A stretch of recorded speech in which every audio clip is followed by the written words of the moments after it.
Welcome everyone. So nice to have you all with us, and this session should be really good. We've got loads of people coming to join us and coming to speak to us about what their jobs are, where they're working, and just going to tell us a bit more about that. So I'm very excited about this. And the session was run a couple of years ago and got really good feedback. So we're hoping it's going to be just as good as then. And Happy New Year to you all. And see how full our timetable is today because we've got so many people coming. So again, it should be really good, and let's just make the most of it.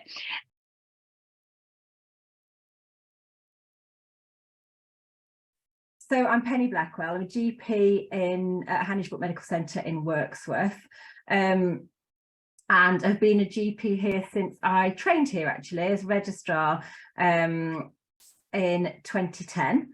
I've locumed in quite a lot of other practices, so I've got a good view of other places and how they work, which I think is quite a good idea for lots of people anyway. Pick up lots of different things from different practices and different ideas. And I wasn't always a medic. I was a biochemist prior, which also leads to some of the stuff that I've done or I do now. But my journey really I'm most interested in, from a clinical perspective, diagnostics, which comes from my old background, but also leadership, which is really about personal leadership, but also how we lead practices, but also how we can aspire and inspire people, GPs, new GPs particularly, to lead across the system. So to lead wider than a GP remit normally would be. So as I say, I was a registrar here in 2010, 2009, 2010. I've been here ever since, straight into partnership, which I don't think was as big a thing for people as it feels like it is now. I do think that there ought to be some training into how we lead practices and how partners are in practices, and whether that's learnt through mentoring, coaching, or formal leadership practices. Doesn't really matter, I don't think. Probably a blended approach. And I started to work for the CCG, as it was then, on quality. So my background being a scientist, I was interested in audit. Somebody has to be, don't they? Started to work on the quality team in the CCG, which really opened my eyes to starting to think about the whole system. The CCG was very health focused. What I understood really from being a Derbyshire Dales GP, and you may all have different experiences of this, is that I'm not going to say patients rarely come to the GP with any medicine anymore. That's not true. They do. But a lot of the things that I was finding were being presented in front of me were problems of social and domestic problems, as well as medical problems. And there's a massive crossover of health and well-being, particularly mental health as well, and that one begets the other. So in the Dales, we would see a lot of patients and people who actually their problems weren't purely medical. And in fact, people would often come to see the GP as a decision maker, really. And that got me into thinking about a wider approach, a much more holistic approach of medicine and what I might be able to offer. And when in 2018, pre-pandemic, obviously, an opportunity came up to lead something called PLACE initiative. Place with a capital P. It's a really rubbish name, but effectively what PLACE is and the whole initiative is, I was told by the CCG at that time, by Chris Clayton, who's coming on to talk to you later, try and get organisations working better together for people. Okay, that was my remit, really. You haven't got a budget, there's no money to do this, there's no incentivizing to do this, but go away and try and make organisations work better together. So that's the Mental Health Trust, UHDB, CRH, voluntary sector, local authority, city and county councils, and health and GPs and DCHS. So we've been working on about attitudes and behaviours. A lot of those are about self-leadership again, and leadership within your organisation and what it takes to lead a team of people, what it takes to lead yourself in that scenario, how I might discuss an initiative that's Hanish Brook centric, that's not Hanish Brook centric, but might have wider benefit to lots of patients in the Dales, for example. Pandemic came along, and we'd already got some teams of people working with general practice, like voluntary sector, who helped, you know, with people support in localities where they lived, to get their shopping, to stop them being lonely, to give them a bit of social contact all the way through the pandemic. And then this side of pandemic, Place is evolving to work much more, to start delivering integrated projects. So what Place is now, so I'm still the chair of Place, and it's a system, a Derbyshire-wide initiative, and it's being just seen as the chief integrated place, the chief integrated meeting, where we try and get meetings together and we try and get organisations to work together to deliver things in a different way. So you might have seen Team Up work, that sits under Place, and Team Up is about a home visiting service to start with, but it's going to be so much more than that. And we've got Team Up clinicians working with community services, with general practice, with the voluntary sector, with local authorities and social care, to try and work together to, instead of visiting the UTI at number 44, you know, they're seeing the whole person and able to respond to the whole person, to try and improve their life generally. And that's a Place initiative. And we're going to have more and more of these. So at the moment, long-term conditions are dealt with in the health arena only. But if Place can take those on over the next year, we'll be looking at how to prevent. So if we take diabetes, instead of just about working with diabetes, it's about how do we prevent diabetes? How do we get into schools and prevent kids getting fat? How do we educate parents to cook from scratch? And how do we, you know, sort out, you know, the prevention of diabetes? How do we then live with diabetes? How do we improve sports and activity and education? You know, how do we die well with diabetes? How do we prevent going in and exacerbations and all those sorts of things? So again, Place initiatives, looking at the whole round of organisations that we've got in our system, and how do we work better together? So that's been my role really, and will continue to be my role as the chair, to champion and ambassador that approach. When Derby Hospitals write their strategy for the year, are they thinking about more than just Derby Hospitals? You know, are they thinking about how they could impact into respiratory in the community? How might they impact on, you know, we've got initiatives at their front door in A&E at Derby Hospitals, where we've got social care there, thinking about how are we going to get you out before you even come in. You know, we've got a housing team sitting at UHDB in the emergency department who are working on people's social housing as soon as they come through the door. So that's the Place initiatives. It's quite complicated to get your head around, but what I'm noticing, what we notice, and you're going to speak to a few of these GPs this afternoon, there's not many GPs who are leading across the whole system. And I'd really, really encourage you to do so. It's brilliantly eye-opening. It's a bit scary. You sit in meetings for the first 6 months not understanding what the hell's going on, and asking everybody what's going on.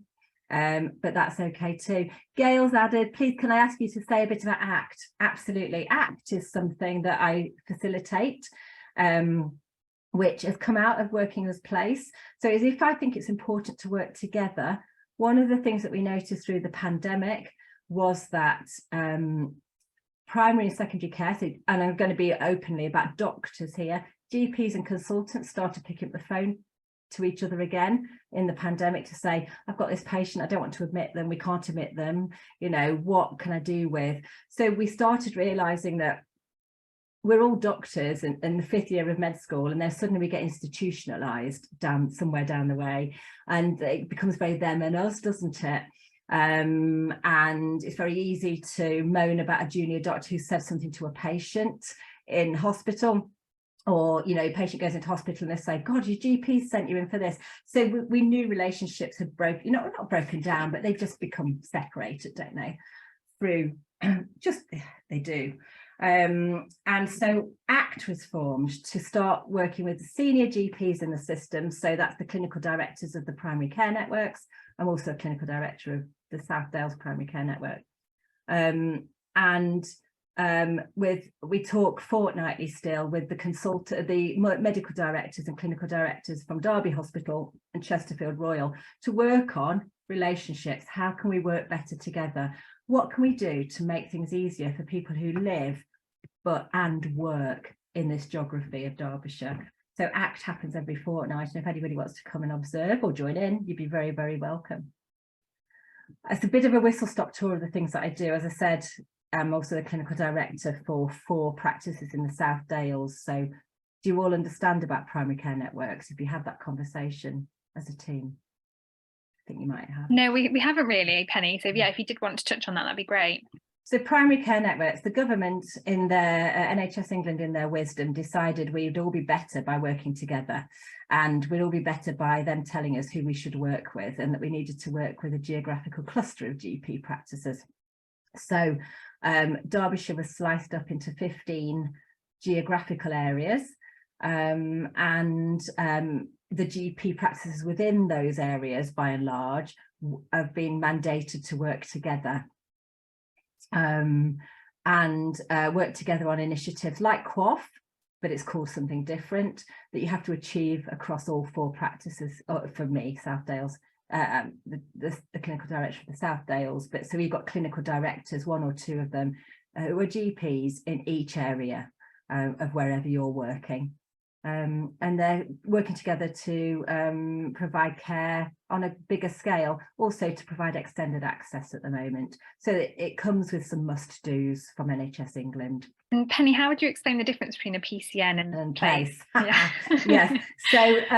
So there are 8 local place alliances in Derbyshire and 15 primary care networks. So they are all geographical. Okay, I can send some information about place later if you want to have a look through.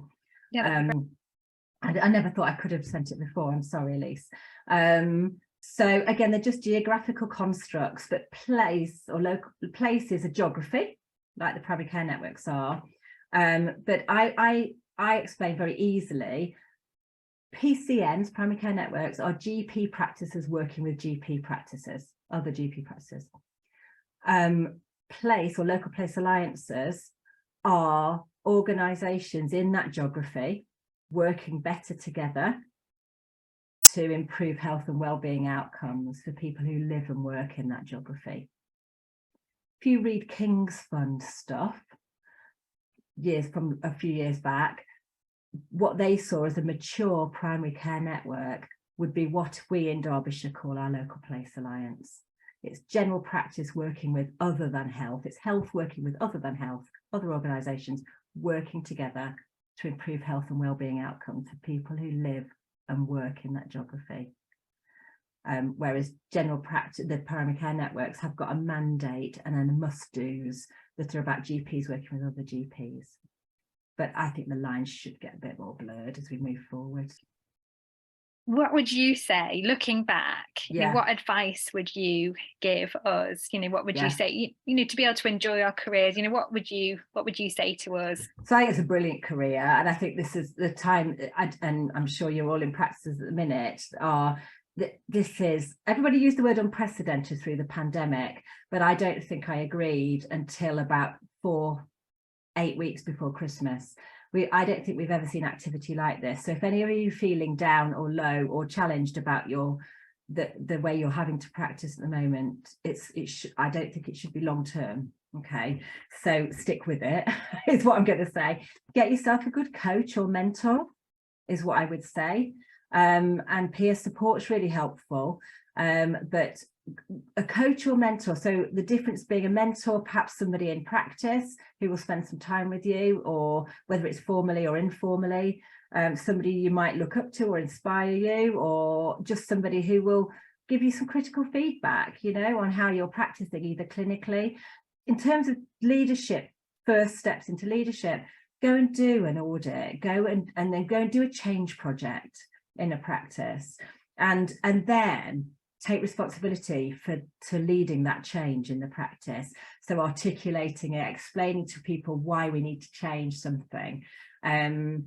you know, talking to the reception team about something, to, you know, getting just have a go at the challenges around change, and then talk to a coach or a mentor about what you struggled with. And some of that will be yourself and how you felt about persuasion and influence. Some of it will be about, which are all great leadership skills, by the way. You know, so to start emerging your leadership by looking at yourself and doing change projects within the practice. And mentors and coaches can be really, really helpful. Coaches don't have to know your subject. Coaches are about support of you, support and challenge of you, and can be external, and are often better external, actually. PCN director, what would your advice to early career GPs be about how to get involved with the PCN or place? Oh, great. So I would say find out, and I can tell you if you email me, who your PCN clinical director is. If you tell me your practice, or your place and your place lead GP, and I can just put you in touch. And then, you know, there might be initiatives that are going on that you might want to get involved with. You might just want to go to a place meeting. You might want to go and observe a PCN board meeting. You might want to get stuck in and say, actually, I've got a bit of time. I'd love to get involved with this. Always really, really keen to have new, fresh ideas. Because to stop it being the same culprits taking on the roles every time. What does it actually involve in doing these roles? Time I spend on them, time as place I'm contracted to for 2 days a week. It involves that and more time, probably, if I'm honest. So a portfolio career is really, I think it's exciting to have, because it'll keep you in your clinical career for longer, because it'll keep you interested and engaged and involved and give you something different to do that's not patient contact, because patient contact is brilliant, but it does wear you out eventually. So I think it's great to have a portfolio career. The challenge is juggling them and keeping them. You can never keep them in hard, fast lines. So I say I'm place lead on Tuesday and a Thursday, but actually place chair across the whole of the area. But actually, you know, I'll do the odd meeting on a Wednesday, or I'll try and, you know, I've got a meeting, I've got to have a conversation for my PCN on Friday afternoon, and I'm actually on call clinically. So it's difficult.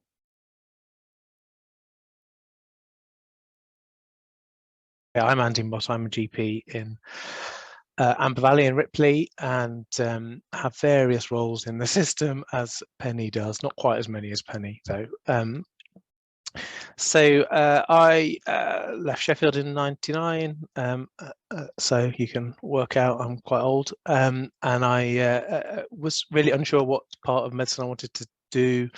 Ended up doing general practice, mainly because I kind of was taken by the breadth of it and the traditional family doctor ideals, which we're trying to cling on to, aren't we, at the moment.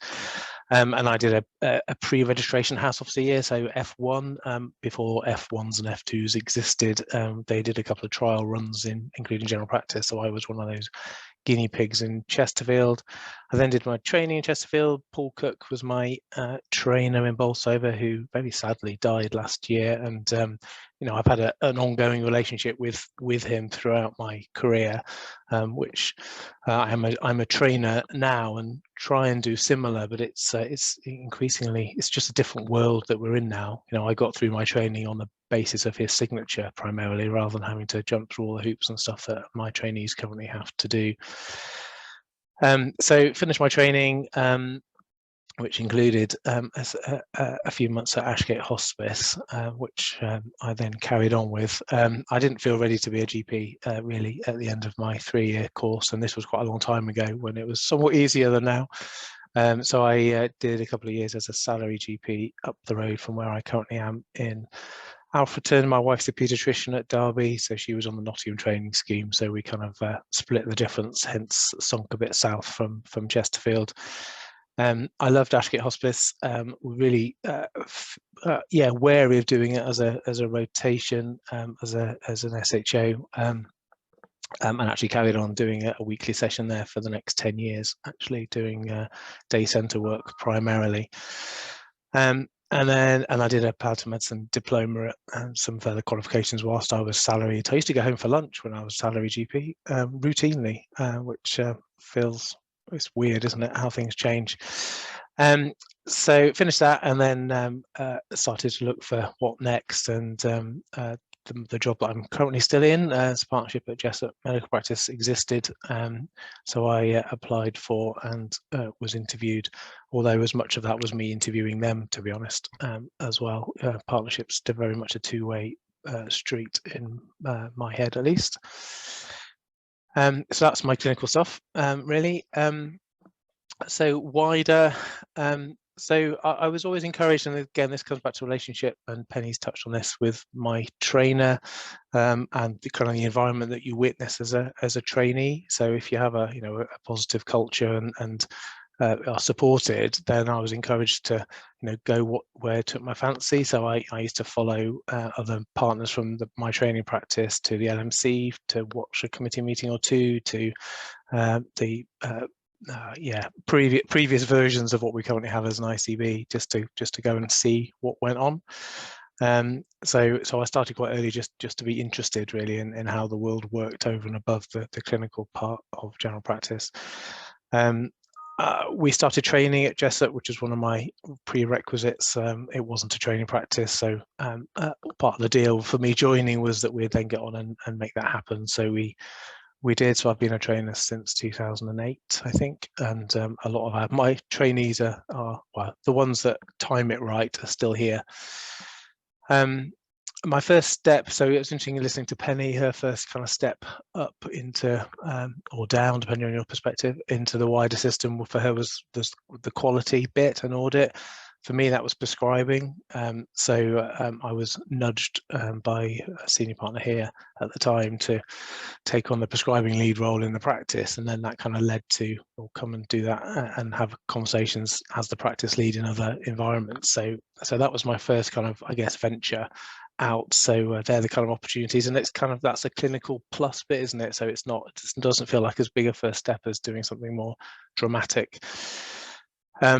I then, so again, Paul Cook, my trainer, hounded the PCT for many years to argue for some funding for Royal College, to put some people each year from Derbyshire through the Royal College of GP Leadership course, which no longer exists. And I was one of the cohort who managed to get that funded, and that was in, I don't know, 2010, 11. So at the part of the invention of CCGs and the Landsey Review, so I happened to be in the right place at the right time, really. And the other key thing, and again this touches on what Penny was saying, was to use peers. So we had an action learning set involving lots of, well, not lots, but a handful of GPs in Derbyshire. Most of them are still in kind of system roles, where we used to meet monthly, usually over a drink and a beer and some food, and had external speakers in to come and kind of challenge us and to share problems and a lot about our personal development, really. So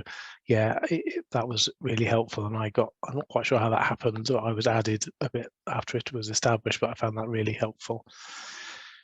CCG, so I then, I'll perhaps skip through this. I was on the governing body of Southern Derbyshire CCG, so it was a kind of a version or two ago, and I'm sure Chris will touch on the CCGs in his bit in a minute.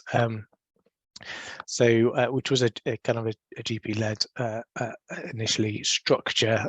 So I just happened to be in the right place, having done my leadership course, to want to be involved. So we had to go through an election to governing body, and my particular areas of responsibility was the prescribing lead. So my prescribing kind of bit grew from being practice lead to area to JPC, which is sort of the Derbyshire-wide prescribing group that I chaired for a number of years, and then up to the regional committee as well.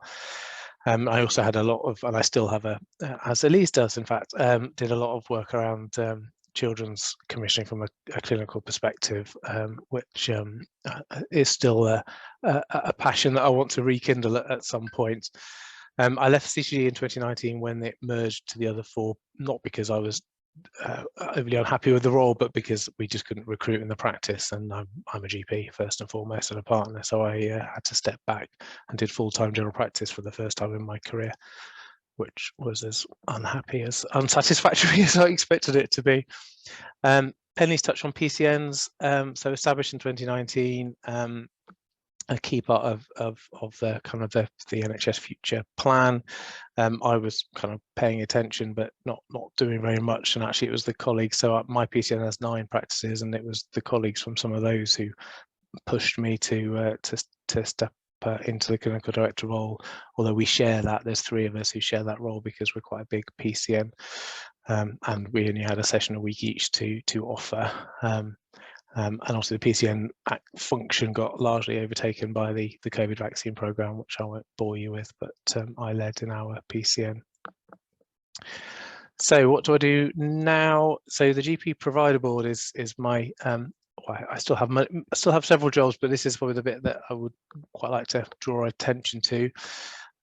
So the GP Provider Board is a kind of a new structure, a new organisation that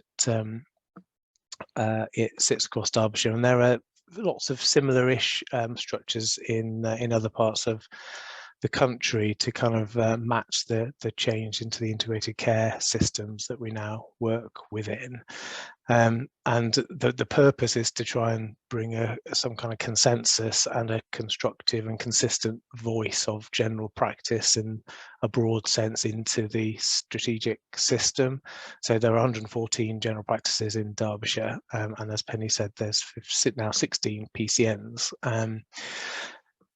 So that's a lot of voices, whereas there's one Derby Hospital and one Chesterfield Hospital. So it's how do you have constructive conversations?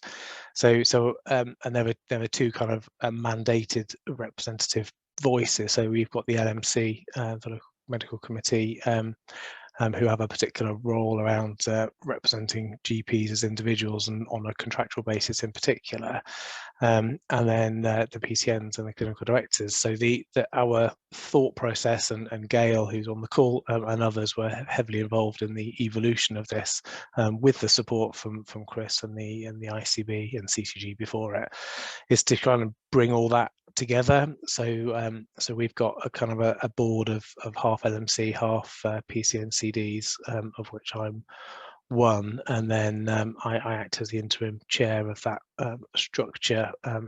So our job is to be, as it says, to be the focal point for general practice in the system, and also to feed the system from general practice about kind of the wider strategic issues, not the specifics.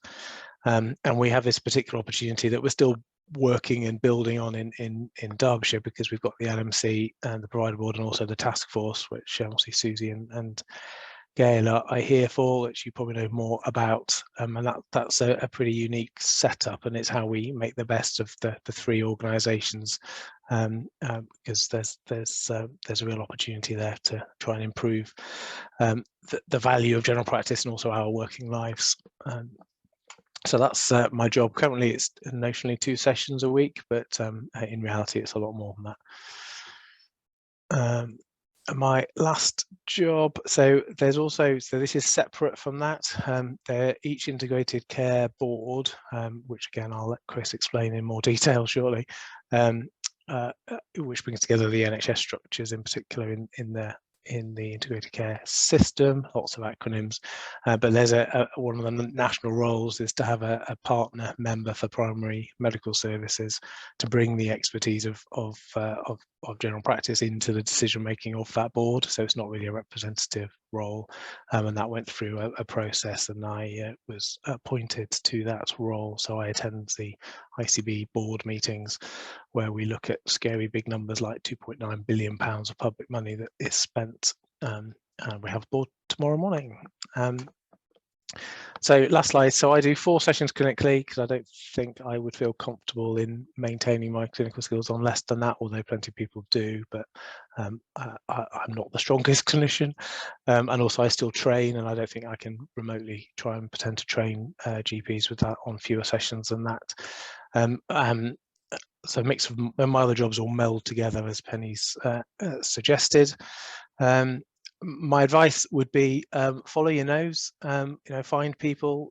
If you're interested in any of this stuff, then none of us in these roles are remotely scary. I appreciate that's my perception, and we're very happy to encourage and to, for you to shadow and come and chat. Absolutely. I think it takes quite a long time to begin to know yourself. Lots of GPs have quite strong imposter syndrome, don't we? We're not great at doing the clinical job, let alone all these other roles. So it does take a lot of time, I think, to begin to know your own skills and to not undervalue them. I would absolutely support what Penny said about looking about coaching and mentoring, and also the strength of peer support.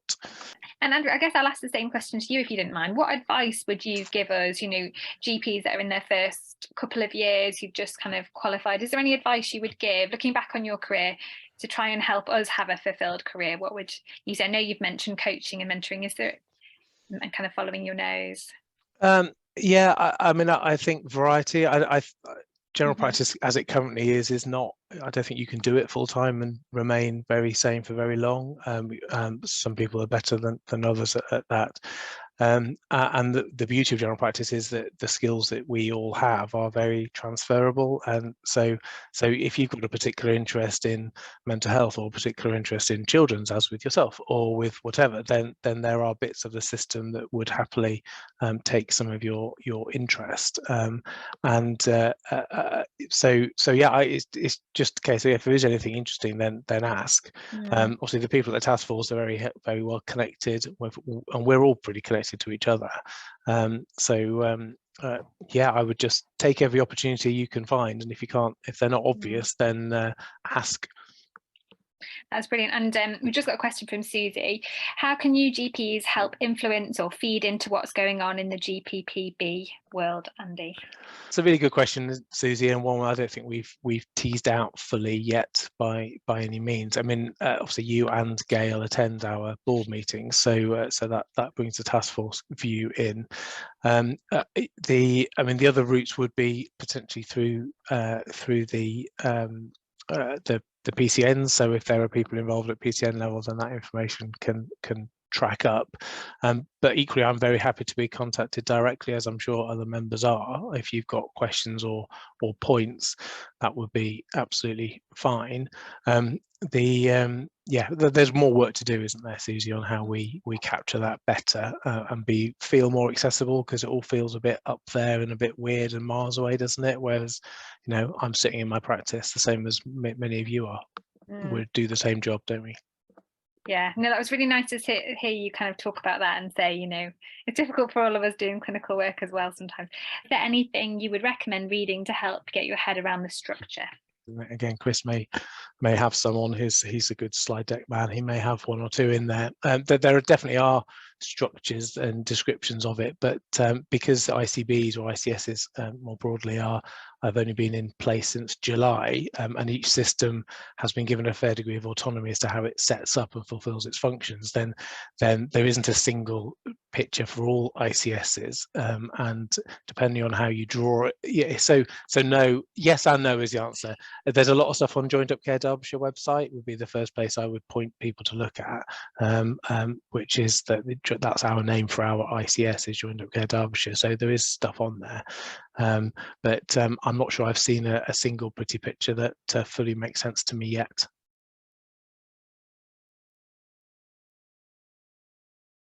My name is Chris Clayton.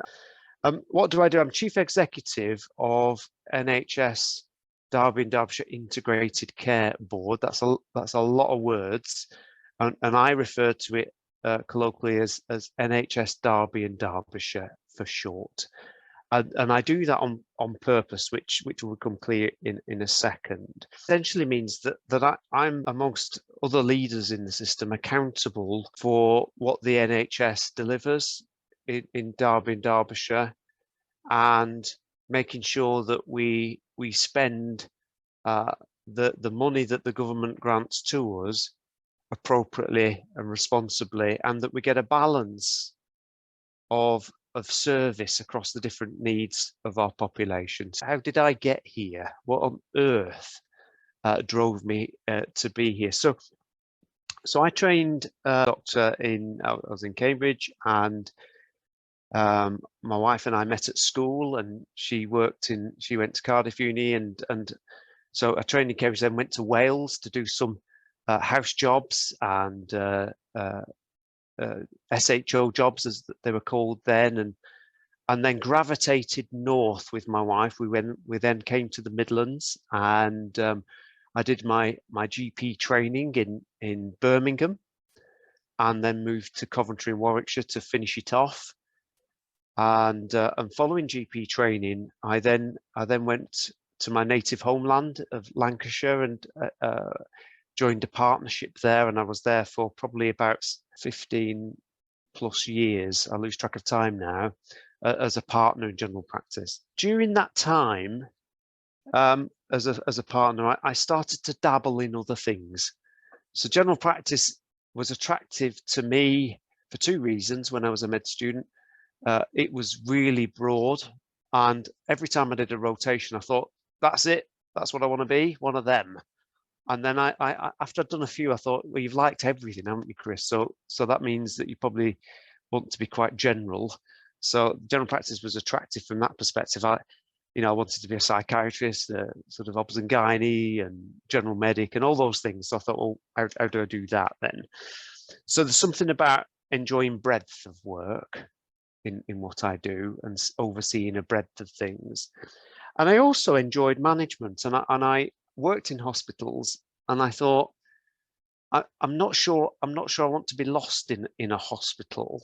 And I quite fancied the idea of running my own business, and that attracted me to general practice. So whilst in partnership, though, I kind of thought, well, this is great. I've been a partner for a couple of years. Is this it now?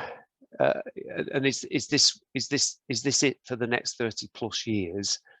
And I thought, well, in a slightly more positive way than Andy set out about, can you do full-time general practice anymore?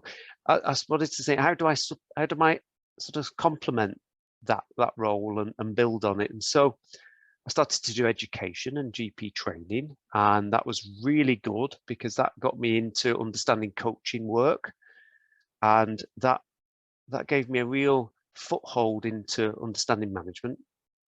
And then I got involved in primary care trusts, as they were then, and the rest is history, actually, because I got further involved in management. I was on local medical committees for some time, got involved in a lot of GP negotiating, and when clinical commissioning groups came in, I was really well placed to run one of those in Blackburn, and that's what I did.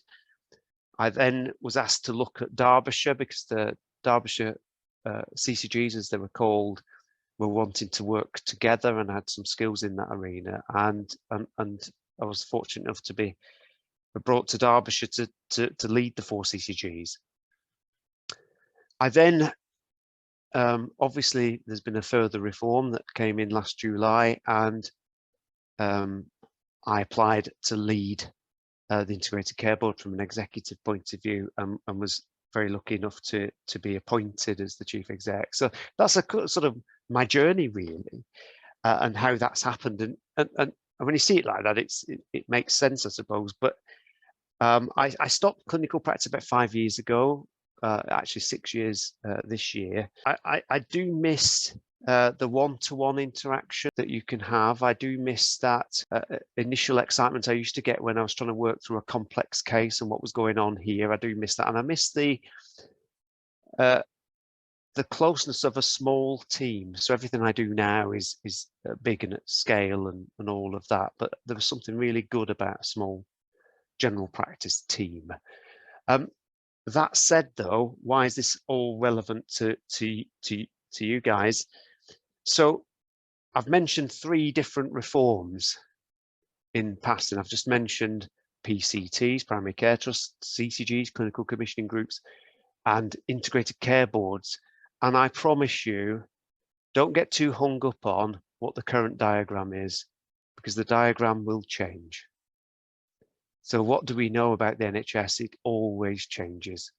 So please don't be over worried about the architecture. Just be confident that you play a part in this big thing. Actually, there is always, in the NHS model that we have in this country, somebody who sets the direction for the health service and sets out some things that we want the health service to deliver.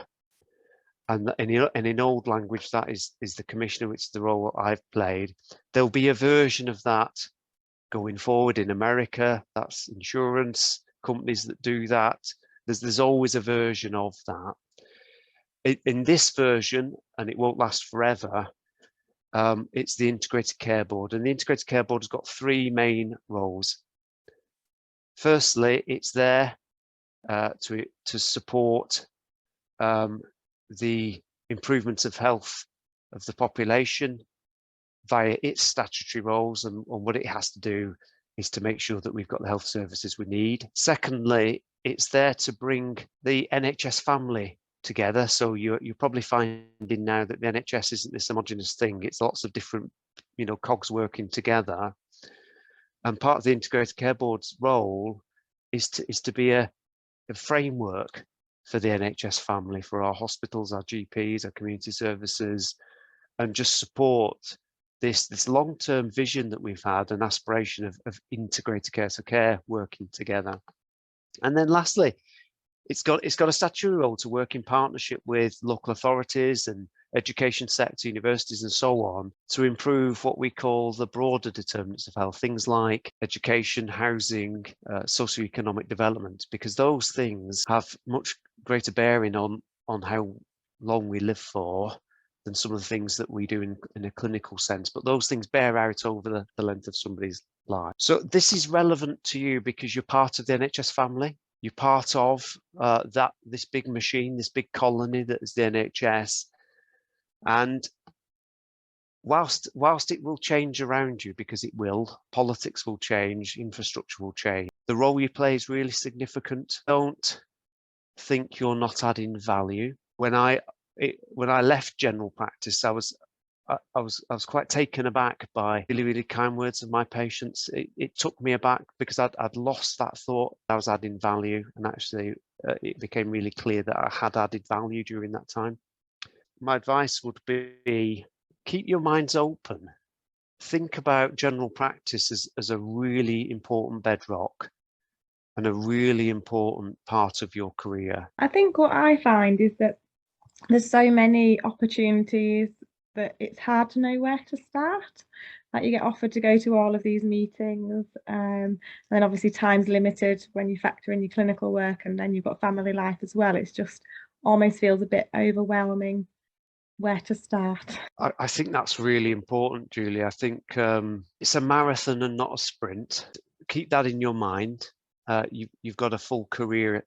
I learned loads from my senior partner when I joined my general practice in Darwin, Blackburn. And one thing he used to say to me was, Chris, it's collecting acorns at the moment. That's all you're doing. Just don't worry. Just get involved in stuff, and some will stick, and some will go, and some will turn into oaks. And there's wisdom in that. Get involved in things that interest you. Get involved in things that suit your skill set.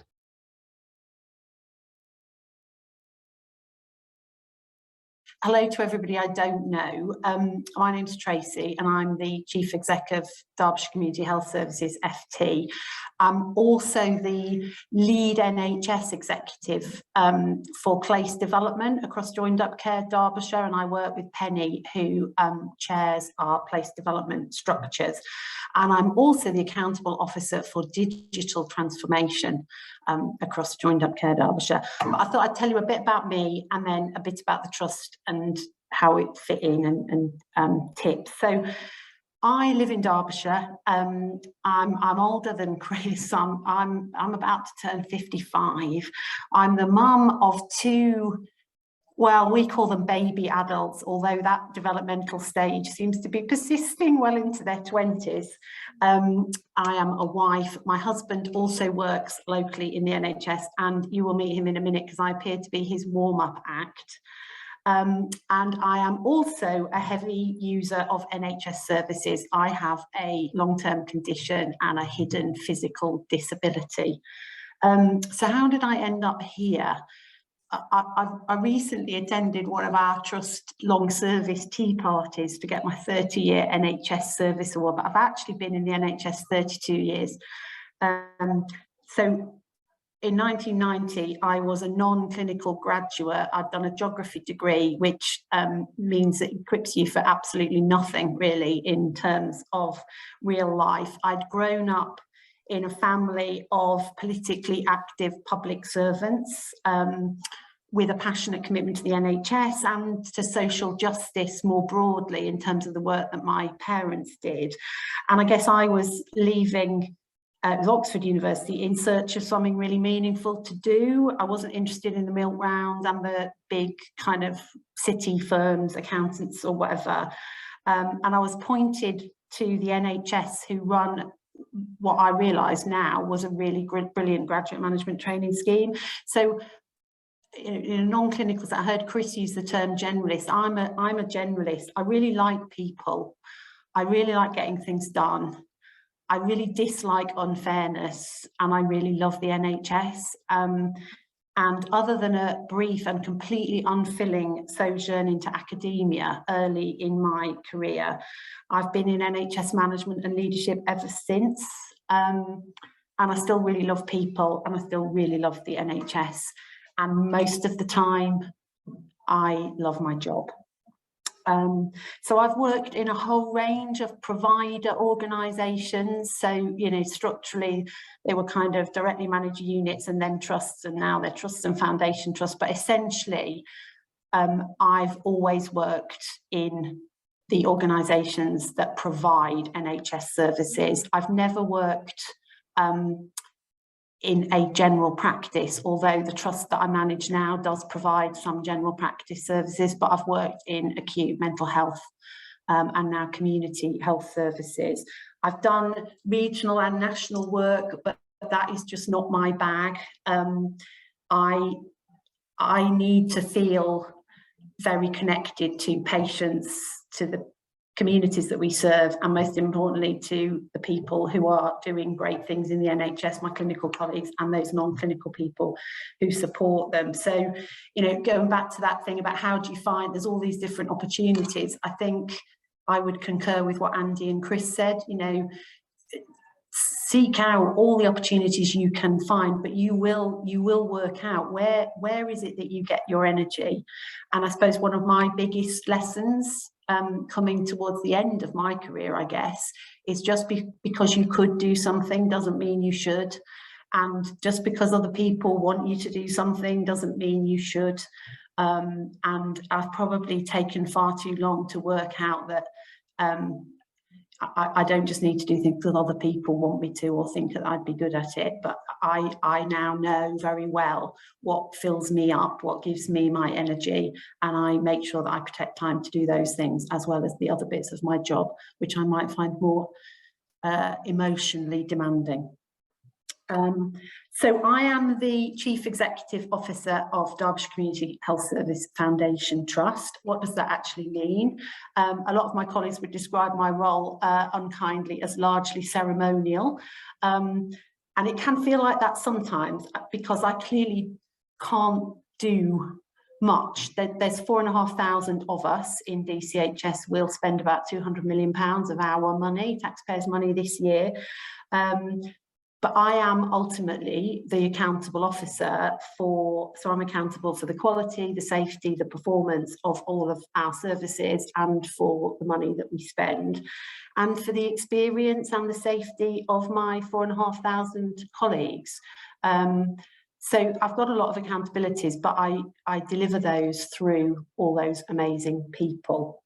And, you know, without wanting to sound too motherhood and apple pie about it, I can't do very much in my role as being one person, but what I focus on is trying to create the conditions for my amazing colleagues to develop and deliver the services that they know need to be delivered and for them to thrive. And I suppose my core kind of leadership tenet developed over the last 30 years is that the key to sustainable, high quality NHS service delivery and outcomes is colleagues who feel supported, who feel developed, who feel involved, engaged, and ultimately who feel cared for and recognised and respected. You know, I don't see my job as about developing compliance frameworks and policies and procedures. They all have a role. They might be necessary to high quality NHS service delivery. They're certainly not sufficient.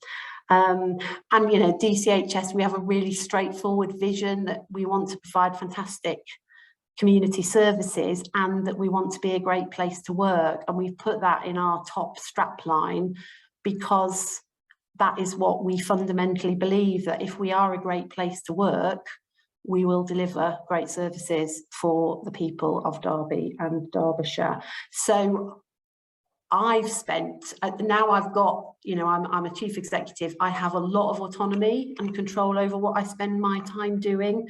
And I spend a lot of my time focused on staff engagement, on culture, because, as I say, I don't think you can regulate quality in, and it's about commitment and valuing and respecting each other as much as it is about systems and procedures.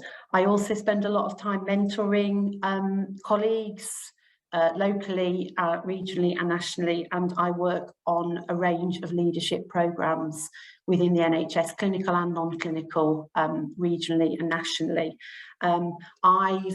I'm hugely grateful to too many to mention the people who have nurtured and supported and stretched me in my 30-year career. And so I see it as part of my chief exec responsibilities to invest as much time as I can in helping other people to do the same. You asked me, Elise, about the highs of my job. And I've covered some of them. Seeing people develop and grow, great people doing great things. I get a huge amount of pleasure and satisfaction out of connecting people so that they can get things done. Somebody, you know, we're talking about structures, but like Chris, I wouldn't get too hung up on structures. Structures don't get things done. People get things done. Relationships get things done. And that's where I focus a lot of my time. And satisfaction cutting through crap to get things that make sense to actually be able to happen. And I suppose I like to think that I am focused on doing the right thing and supporting people to do the right thing, not just doing things right, follow it, you know, hitting the target, but entirely missing the point, of which there is a lot in the NHS. The lows are that there is so much crap to cut through. And, you know, in terms of my system leadership work with Penny and with Chris and with Andy, that's what it feels like, that you all know what needs to happen and you've got great relationships clinically and professionally, but we've just got so many systems and barriers to you doing the things that you can see need to be done. So that's one. I really struggle with this institutional NHS mindset that you can kind of regulate in quality and compliance. And I've told you, I don't believe that that's where we should start or even finish. And the increasing micromanagement and kind of central control. And at the minute, the moral distress that I see in a lot of colleagues, not just clinical colleagues, but managerial leadership colleagues, in terms of trying to square the circle that you will be only too familiar of, you know, too much demand, too few people to manage that demand, and the impact that that has emotionally on colleagues in terms of their relationship and the care that they can provide to patients. And without wanting to be too doom-laden about it, I do feel that kind of existential threat to the NHS, probably more than I've ever felt in my NHS management career. So DCHS, there's 4,500 of us. You will know lots of DCHS colleagues and services because we provide those core community services, adults and children's, the whole range of therapy services, MSK, podiatry, speech and language therapy, etc. We see you as our key partners in terms of developing integrated services that make more sense to people, along with the local authorities priorities. And we're absolutely committed to trying to develop what the fuller review, from my understanding of it, is trying to paint a picture of, which is that really integrated, multi-professional, multi-organisational team on the ground, working with people in the community from a whole person, strength-based kind of approach. Now that's easy to say, and it's what we're absolutely committed to as a trust, but it is really difficult. We're a big organisation. We've got a whole set of statutory organisational responsibilities and very well-worn grooves around the ways that we do things. I and my director colleagues are working hard to try and build up the confidence and the kind of sense of permission amongst our colleagues to work differently with you and develop those integrated. And we're working hard to develop the integrated systems, the IT, the workforce mechanisms, the governance systems that support you with that, and my colleagues. But it's not where it needs to be, and it's hard work. My plea would be, where you see those things operating as barriers, please contact me, contact other people in DCHS and call them out. I'm pretty confident that you will find us all at a senior level really open and non-defensive, and my board colleagues all have the same commitment that I do about wanting to be pragmatic to make what you need to happen. Final point, I've been around a long time in Derbyshire. I've been the chief exec here since the trust was created 10 years ago. I know a lot of people. And the nature of DCHS is that we touch all the other services in the health and care system. So I know a bit about all the different parts of the system and the structures. And I reckon if I don't know who can help, if I can't help you, or I don't know the answer to the question, I can probably point you in a pretty good direction about where else you might find that help and advice that you need. And my final point, is back to that kind of self-care and compassion.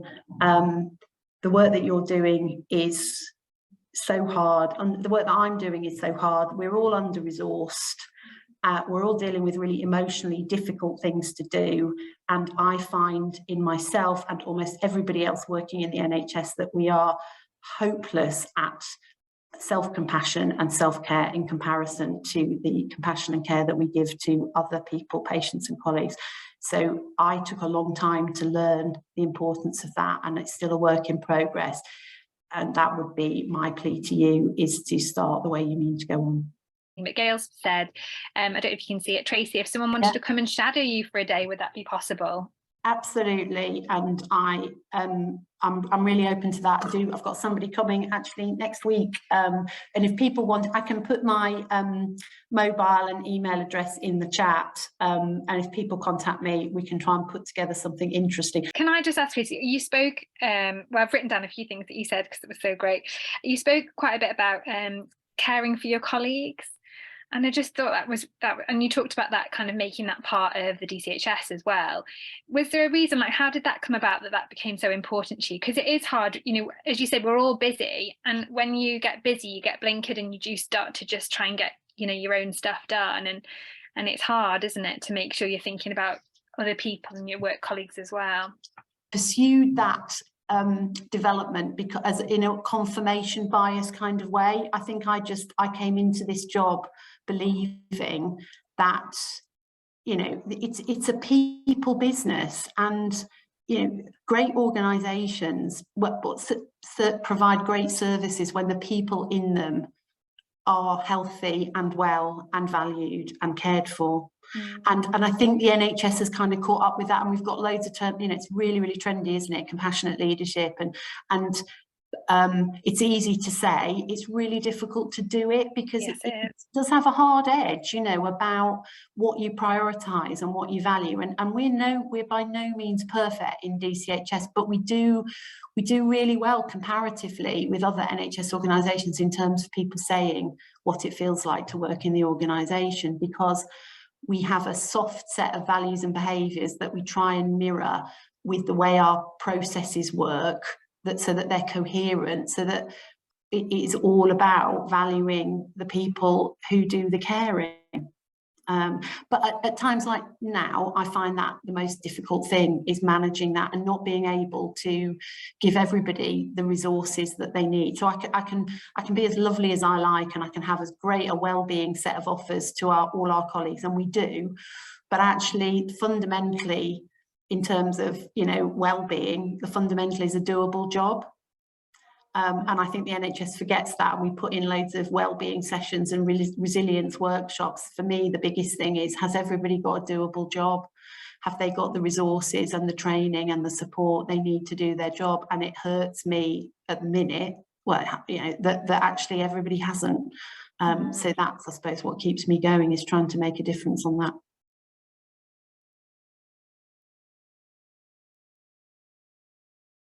My Wi-Fi is a bit patchy, so if I completely blink out, you'll have to talk amongst yourself. I work for Chris, a couple of levels down, and my job is to commission general practice and to support its development on behalf of the people of Derby and Derbyshire, and primarily via the nationally set contract, which is negotiated between the national organisations.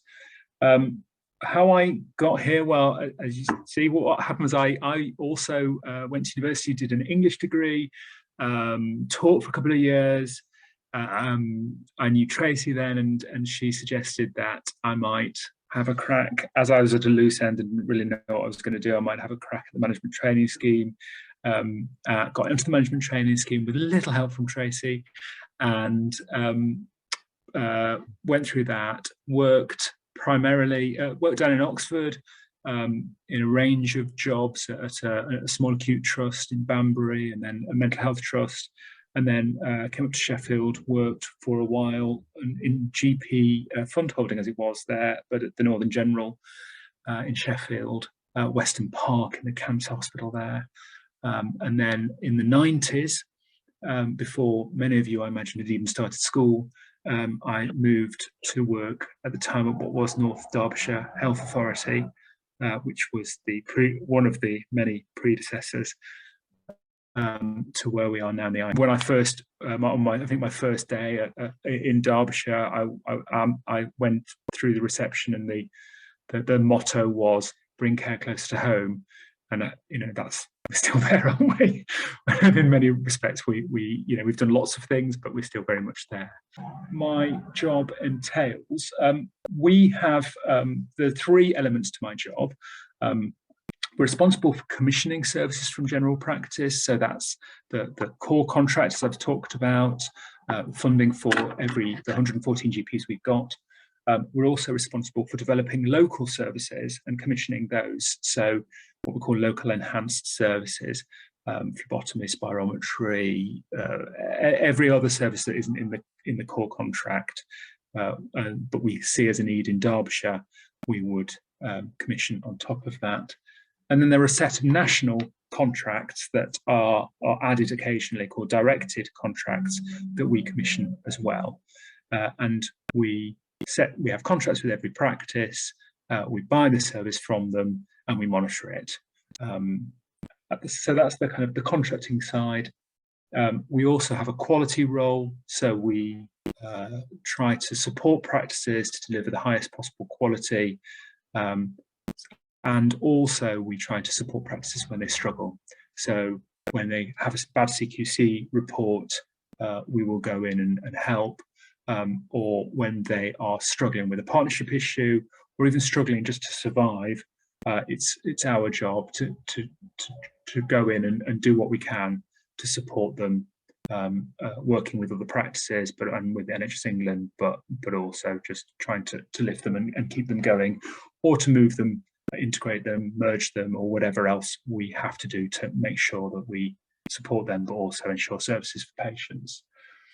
And then the final part of the job is really around primary care networks, which I think we've already mentioned. So these are the new groups of practices working together, which are rapidly becoming the kind of one of the standard units by which we work with general practice. And it's, again, my job, or part of my job, to commission these new networks to work together and also to deliver services. So we are primary care networks do things like enhanced care homes. They do anticipatory care, or they will do. They do a range of.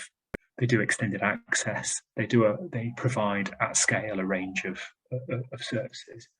And then the final part of my job, it hasn't come yet, but it's coming in April, is to do the same effectively for the other primary care contractors, pharmacy, optoms and dentists. They currently sit with NHS England, but from April in this year, the responsibility for those will come to our organisation, and we'll need to work with colleagues to make sure we commission those services. So quite a raft of things.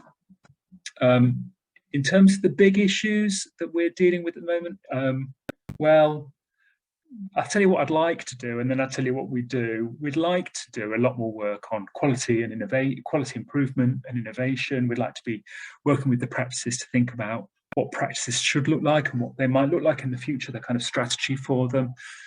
We'd like to work with practices and primary care networks to see how they develop and integrate with other services in the way that Penny's been talking about and Chris was talking about and Tracy's been talking about. That's what we'd like to be doing. What we do more of, what we do too much of probably, is at the moment a lot of firefighting, a lot of support packages for individual practices. We're doing quite a lot of reports and returns. Today, for example, there are 3 separate meetings to talk about the strikes we've got on today and tomorrow. And we do quite a lot of dispute management where we're trying to help primary care networks. I was thinking about the positives and negatives in the job. I was trying to think about when I last cried at work. I think there's been a few times I've cried when I've been in difficult meetings with GPs. Sometimes I remember once there was a meeting where one of the practices was really upset about having to join a primary care network they didn't want to join, and things got a bit tasty, and I just went out to the car park afterwards and burst into tears. In the ICB, we had a few years ago, it was the best thing about COVID that it stopped, but we had a big cost improvement program called QUIP, and that just it was horrible because it was about how do we take cash out of general practice, and there isn't a way to take cash out of general practice. The only thing we should really be doing is putting cash into general practice. So we had some extremely difficult meetings, which often ended in bursting into tears of frustration once actually in one of these big meetings, which wasn't perhaps my finest moment. So there are frustrations and there are difficulties, and I think one of the things I've learned is it's fine. That's work, that's life, and that is what happens. Even when you don't want it to happen, you can just be kind of blindsided by your own emotions. And as Tracy said, as other people have said, we think it's really scientific, we think it's all governance-y and regulatory and very formal, but it is in the end just people talking to people and trying to get things done. And often we're working slight cross purposes. We're always working when we haven't got enough resource. We are pretty good at working together. We don't always agree, but pretty good at working together. There's always problems to solve, aren't there? There's always like really hard things to do, but there's always really good people as well that are trying to come around to try and sort them out. And in a way, the harder it gets, the better that gets, because there's more people kind of pitch in, and we saw it over COVID and we're seeing it now. And there's always opportunity. I would love to, I think there is a relatively small community of people involved, and it would be brilliant to have more GPs and other people engaged in that. And so people are very welcome. It's not like we've cracked this. So if you're interested, if you've got an idea, if you've got something you'd like to do, or a problem you've seen that you don't think is being sorted out, then come to any of us, really, anybody who's spoken today. My name's Susie Bailey. I've met probably quite a lot of you probably heard my spiel, so I'll try and make it different. So I'm the medical director of the General Practice Task Force in Derbyshire. You should all know about that because you're on the New to Practice scheme and we run it. So I work 6 sessions doing that, and I do 2 sessions as what is a retained GP in Derby. So I work in Erewash, so I'm probably one of the few people who has done every type of general practice job. So if you want to know about any different types, come and find me. So my story is probably similar to other people, but there will be some differences. So I was Derby trained, I was in the same training scheme as Penny, and I think so I qualified in 2010. I had the obligatory VTS baby, and I joined a 5-session partnership, which was my training scheme, and I had a job for life, and I wasn't ever going to change from that role. But 2 things happened, and I think it's really important that you know that everyone in leadership roles is human. So I had 2 young children, they can hear me, so they'll know that they're entirely responsible. No, not entirely. And my husband's a trainee surgeon, and I was doing a partnership job, and I just was really struggling. And in retrospect, probably burnt out a little bit, to say the least. And secondly, like Tracy, I hate injustice, and I hate things being complex when they can be simple. And that was about the time as there were lots of things going on with the GP contract and lots of injustice being felt, and also when the junior doctors' strikes were happening. And I found a like-minded group of rebels and activists online through the various groups such as Resilient and GP Survival. And I found there was something called a local medical committee, which I'd never heard of, which represented local GPs. And somebody asked how you get started, where you feel that you can, you know, how you start on a sort of leadership journey. I was dead cheeky. I didn't know what this LMC was. I know it was really important, and I knew I was quite good at using social media. So I wrote to them and said, I think I can help you here. I think I can do some of your social media. I think, you know, I'd love to come to your meeting, see what it's like. And it was very different back then. It was almost entirely male, almost entirely people in their 50s, and there weren't very many females whatsoever. And so I was welcomed with open arms as somebody, not because I was the only female, but because I was somebody that could look a bit different and do a bit different. And that grew, and that got more interesting for me. And I realised that at that time I couldn't do that in my partnership role, partly because of how stressful things were at home. So I left a locum at that stage, and I joined the LMC more regularly. At that point, I didn't know what on earth I was doing. Clive will agree. I think we were in meetings at that time. This is this sort of imposter thing. I was sitting in meetings not understanding the system. People like Tracy were there, fantastic, and helping us navigate through. But it's really common to go into the first meetings and not understand. But your confidence grows over time. You find people within meetings that you can ask questions to, and you also understand some of the terminology more and more. About similar to sort of 2016, the LMC was lucky to get some money to run a project called the GP Task Force. And the GP Task Force was set up to help practices with issues around workforce, workload, and working at scale. And it was nice because the LMC is often about sort of quibbling over contracts as well as supporting. There were quite a lot of sort of, I guess, argumentative conversations that necessarily have to happen. And this was more about development. It was more about innovation. It was more about connecting those dots. And so I got more and more involved with that. And that was where I sort of naturally found a place. We were lucky to continue getting commissioning. I say we were lucky. We learned loads of skills such as bid writing. We learned the right people to talk to get money. And then we started running things like the fellowship scheme, GP retention scheme.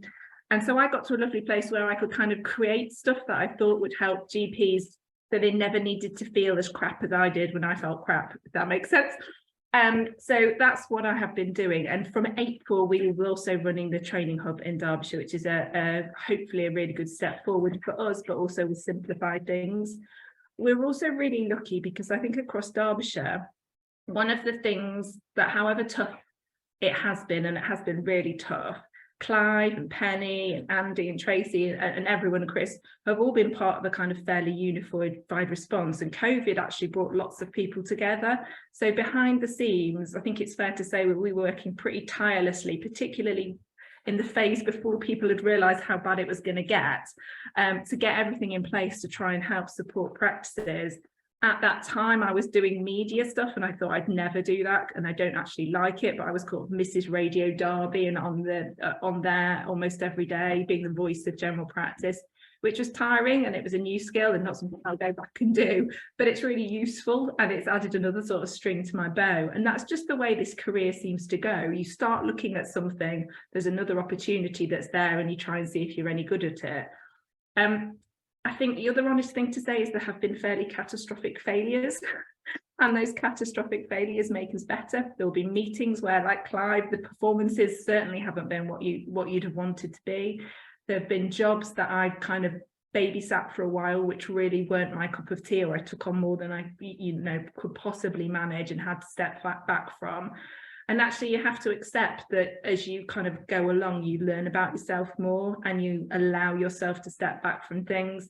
And I think that little bit of failure and those knocks kind of make you better and make you stronger. I could talk lots about the career, but I think the important thing for you is why you need to know about GPTF in many ways.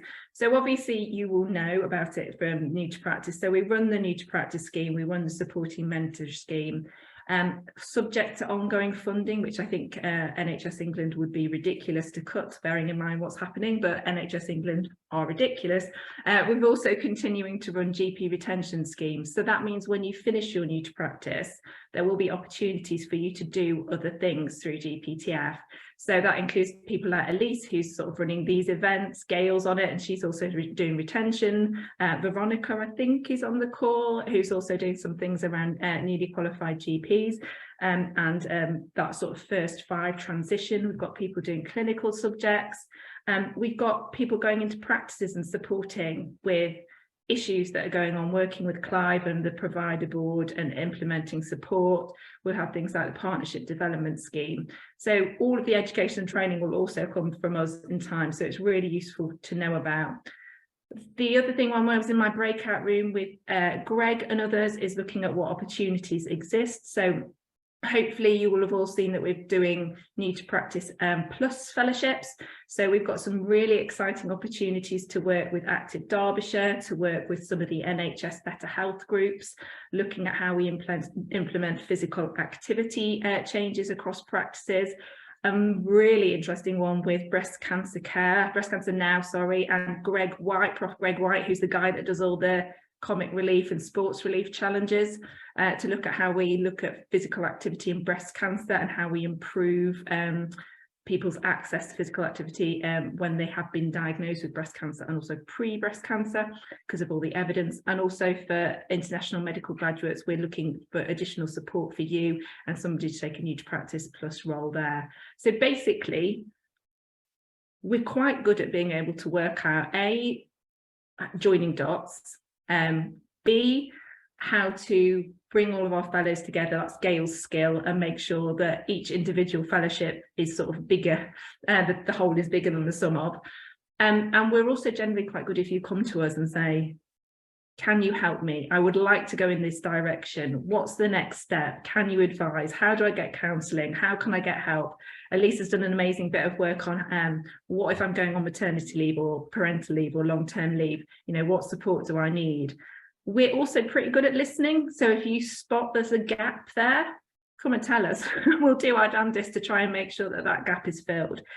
The other thing I think we do better than ever before, although it's very busy at the moment, isn't it, Clive, is try and work along with the provider board, CCG, the LMC, to try and look at, can we make something more of a single point of access for individuals and practices and PCNs in need? And that is the sort of aspiration, isn't it? It will take time to do, so that you can just come to a one-stop shop, whether it's a contractual issue or an individual issue, and we can sort of serve that purpose. But yeah, that's GPTF, and that's me and us really. And I think, yeah, I just think the conclusion for me is almost everybody on this call that's spoken today meets fairly regularly and have probably argued during meetings, but generally don't argue during meetings and generally work collectively for the sort of greater good of trying to make everything better. And it's true. And there will be times, as Penny said, or I think it was Penny or Andy, I can't remember, that things can be really, really crappy and feel absolutely gloomy at times.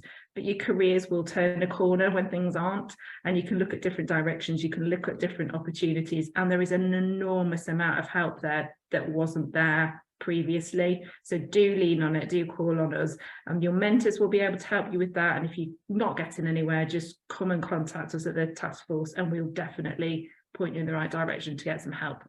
I just wanted to hand over to Kamal, if that's okay, because he just wanted to tell us about something he's doing with reverse mentoring. Are you there, Kamal? Yes, I can see you.